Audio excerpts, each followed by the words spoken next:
Alright, hello everyone and welcome to a brand new video. In today's video, we are going to go over the recently announced ban list. I know this video is a little bit late. I had a couple other videos that was already scheduled to upload, and don't want to upload too many videos too fast. But it's not really going to be that deep. If anything, it's better because we can now see how this meta has formed more clearly than if I were to just make a video about it, ASAP. Uh, so what we're going to do today is we're going to go over the banned cards. We are going to be going over the leaders that get impacted and what kind of change it would have on the meta. And we're going to be looking at it mostly from Belo Betty's perspective. Okay, we're going to be looking at it from Belo Betty's perspective, as that is the deck I main, and that's mainly what we do on this channel. And see just how it affects us, this ban list, because obviously none of our cards were hit. Luckily, you never know. You never know. They do some crazy bans sometimes. But yeah, luckily nothing we care about get hit. But it does, weaken some of our better matchups, and maybe that gives space for some of our worst matchup to come through. So we're gonna look over it all together, and yeah, let's get straight into it. So first things first, if you haven't seen what cards are on this ban list, first up is Gecko Moria. Obviously, Gecko Moria is a very strong card, and always has been ever since release. And with every card, since it's such a generic card, right? Every set that releases new 4-cost, 2-cost, etc., boosts this card even more. And it's just such a high value card that it makes sense to ban it. Other than that, we have Jinbei. Jinbei's kind of in the same spot, right? Where he's literally free. Like, you play him and then you get equal value off of something else. You just play another 4-cost. And like in combination with 4-cost law, obviously that can get like really crazy really fast, right? But unfortunately, I mean, I wish they'd hit law instead. Honestly, that's the card that fucks with us the most. But having them lose Jinbei just means that we'll see less Dofi either way, because they can do some matchups without Jinbei, right? And without Jinbei, great for us. Less Dofi is good news for us. Ice Age, also a card that definitely should have been banned. This card is super overstated. Just 1 cost to reduce something by 5. It gives black way too much range, so they can just remove anything without like having to do much.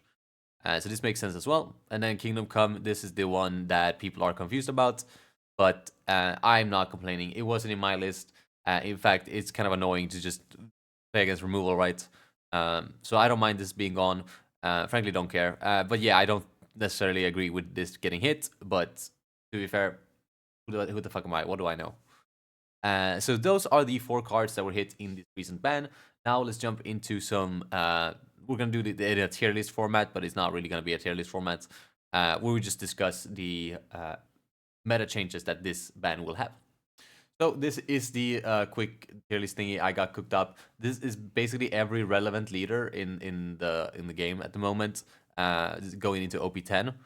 But also, yeah, like, sure, I know there are more leaders than this that are relevant, and some of these may not be that relevant, like Kid over here. But like, this is the list that I've concocted to talk about. And if you have anything else to say, feel free to say so in the comments. Like maybe you have something to say about another deck that might be able to shoot up in power now that Dofi's been hit, or Black is not going to be around as much. Definitely let me know if you think something like that's going to happen in the comments below. But starting off with Zoro here, Zoro is one of the cards that it's like people have been going to Zoro now with the recent bans, and I'm not sure why. I can't tell you because I'm not a Zoro player. I can't tell you exactly why. It could be that he had a bad Dofi matchup or something. I'm not sure. Like, I don't know every matchup of every deck, right? So I can't make you like a perfectly fine discussion like this. But I'm going to do my best. Uh, and starting with Zoro, all I've noticed is that people are gathering to Zoro for whatever reason. It could be because they know that Teach is going to be around much more. Now with Doflamingo getting hit, which means Teach is going to stick around more, which means Zoro has better chance in the meta. So people are sticking to Zoro, and this is really bad for us. We're going to put this in S tier, bad. Okay, this is actually, I should change these here. We're fucked. Uh, Uh, I cry myself to sleep. Um, It. Great. Yeah, we got something here, right? This is something. But yeah, and then Doflamingo losing Jinbei is obviously great for us, right? This is one of our hardest matchup, if not our hardest matchup. So this is great for us, whether it's just that they don't have Jinbei, which is good for us, or that it's just Doflamingo is going to see less play. Either way, that's good for us. Anything hit by Doflamingo, it's great news for us, right?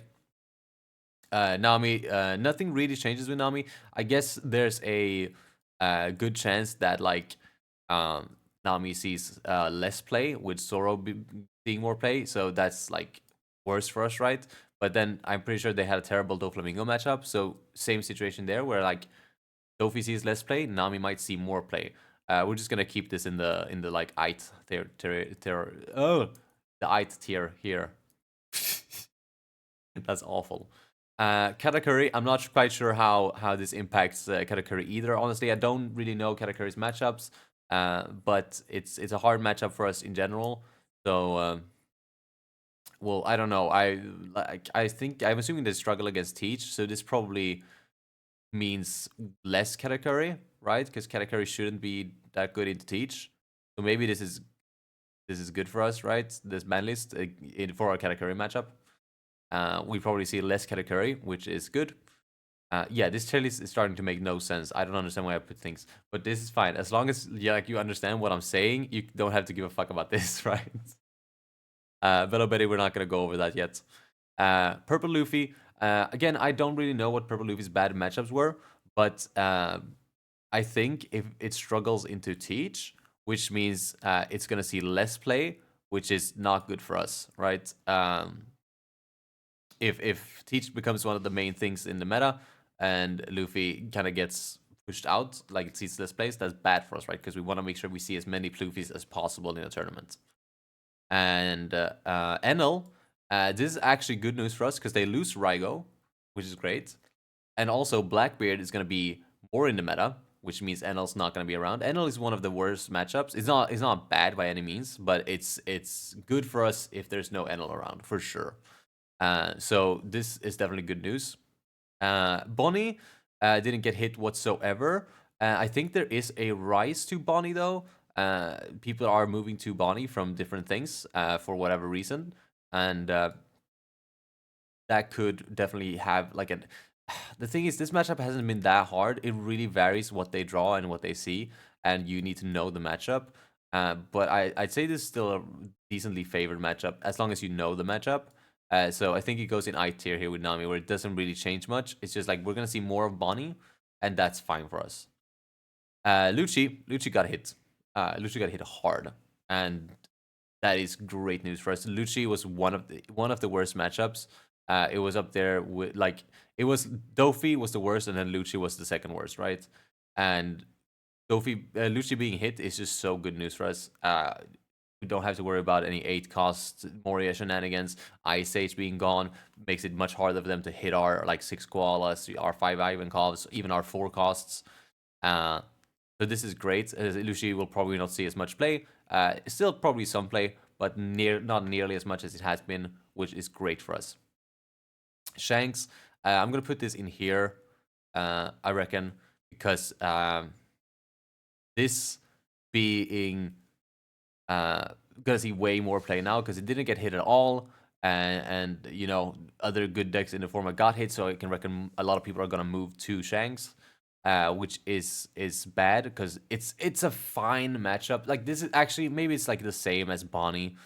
It's like both of these are such fucking 50-50 toss-up matchups. It's like if you get to go second, you're in a good spot, and if you don't, you're kind of fucked. And it's like if they just see their shit, we're cooked. Like it's one of those matchups, right? Where it's just like whatever. Maybe I win this, maybe I don't. So maybe we'll put them right next to each other here in Ites. Um, because they're both getting an increase in players, and it's not necessarily bad for us, but it's not necessarily good for us either. Buggy here. Buggy is a deck that is weird. for us, right? Promo buggies being such a weird card for an aggro deck, right? Because they negate our 3 and 4 costs. Mainly the problem being our 4 costs, basically doing nothing now. Uh, and like you can remove the buggy, but it's kind of a workaround. And so you basically have to swing with like your low cost or your high cost characters. It can become really awkward really fast. And this deck should be seeing more play because Teach is going to see more play, and Buggy kind of counters Teach, right? Because they're not allowed to use it. If they use the leader effect, you play out Buggy, 10 cost Buggy for free. And if they don't, you can do like 7 cost Crocodile, you can do promo Buggy, you can do, all sorts of things. So Buggy's going to see a lot more play, and I think it goes in here as well. Again, it's a deck that's going to see more play, but it's not necessarily a bad matchup for us. I should probably make like a tier in between here. Uh, let's just add that add row below. Let's do good, and then great. And I think all these go in here, and then this goes here. Uh, Maybe this goes in here too. It's not that deep, but yeah, Buggy seeing play is not the best for us. Um, but it's not the end of the world. I'd say it's a hard matchup, but it's not completely unfavored. Teach is going to see more play, a ton of more play, especially going into OP-10 when they get like Kusan and Liberation and stuff. And luckily, this is a good matchup, right? Unlucky, they're learning, they're adapting. Once they like learn know how to play this matchup, we get a little bit fucked. And but that not everyone is gonna know this matchup. So you have that under your belt, right? Because not everyone is on Belo Betty. But when you know the matchup, it actually gets a lot more difficult. And since they get Liberation as well, which is a great card to play against us, we're in a really bad spot. Luckily, though, people and might actually not play Liberation, or at least might not play as many of it, because Doflamingo gets banned, right? Or not get banned. Doflamingo sees less play, which Liberation, is mainly a tech card against Doflamingo. So they might not run as much removal as they've done before, which is great news for us, making this matchup even easier. So I'd say in general, it probably goes in here. Honestly, it's it's good for us, but it's not the craziest, right? It's not as good as Doflamingo and Lucci getting hit, and Enel not seeing play. I'd say it's good for us, for sure. Smoker, I don't know if anything changes with Smoker here. Again, not sure how poorly this affects us, but I think it probably goes in here. Just, nothing really changes with it. More people might go to it in general because it's a good deck and people, are straying from these colors now. So they might, yeah, it probably fits in right here in between here. Let's color coordinate these guys. We got the red, green, and we got the green. These 3 decks are probably in the same spot where it's like they'll get an influx of players, but it doesn't really affect us poorly. Actually, if anything, this is probably better because we should have a better matchup into Smoker than we do into these. Yellow Kid, I guess they lose Rygo. I don't know if they played Rygo even, but this probably goes in here as well. Not really any comment here. I don't think this should see more or less play depending on this ban list, right? Usopp, well, I've heard that Usopp is gonna stick around less because of this this ban list. I'm not sure why. I don't think they played any cards, so I'm not sure why. But I've heard that people are gonna be less on Usopp, probably because one of their better matchups is one of these decks that are like gonna see more play, right? And that's fine. Usopp is also one of those matchups where it's like, yeah, you're favored, but a lot of things can happen depending on how well they know the matchup and stuff. So it can be pretty odd. Then this red purple Luffy, I think this red purple Luffy should see more play, if anything, especially with people just anticipating for blue purple Luffy. People are just moving to like the purple Luffys in general. But I think people are going to be moving to this deck for sure. I don't know what its worst matchup was. Maybe it was that its best matchup was Dofi, in which case it will see less play. But just in general, people have been moving to this deck, so I think that's good for us.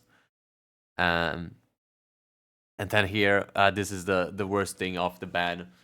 BY Luffy got absolutely killed, right? They lose Raigo and they lose Moria. meaning they basically lose their entire engine, meaning it will not see like any play whatsoever, which is awful for us. It is terribly bad. Uh, this is one of our best matchups, and it being one of the most played decks was such a boost for us. Um, and it being gone, it hurts. Like rip Fallen Soldier, BY Luffy.